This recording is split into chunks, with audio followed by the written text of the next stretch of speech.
সালামি বলতে কি বোঝায়? না না, আমি কি এখন ফোন দিব, পুলিশকে ফোন দিব? না, সেনাবাহিনীর লোক ফোন দিব না। আমি আসছি বা দোকানকার ভাইয়া বলছে আমার, তো তোমার দোকান, তুমি সালামি দাও। আমি কিছু এবছর বেচা কিনা খুবই খারাপ, আমি কিছু দিতে পারব না। তো এবছর আর এই বছর বুঝি না, সালামি দিবা। আমি কিসের সালামি দেবো? বরং দোকান কিন্তু যা করতে পারবা না। তাহলে আমি বলছি দোকান কেন করতে পারবো না, দোকান আমি যা করবো, আগের দিন নাই। এই কথা বলাতে চেটা গেছে।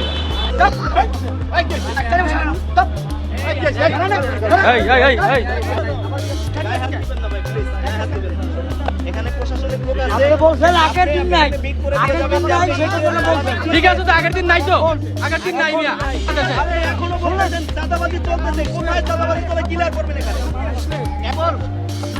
হ্যাঁ, আমি জানি না, কাল স্যারের কাছে ক্লিয়ার। উনি জানেন না তো, আপনি বলেন কোন জায়গায় চাঁদা হবে। তাহলে আপনি জানেন চাঁদাবাজি কোথায় হয়, আপনি তাহলে জানেন চাঁদাবাজি কোথায় হয়।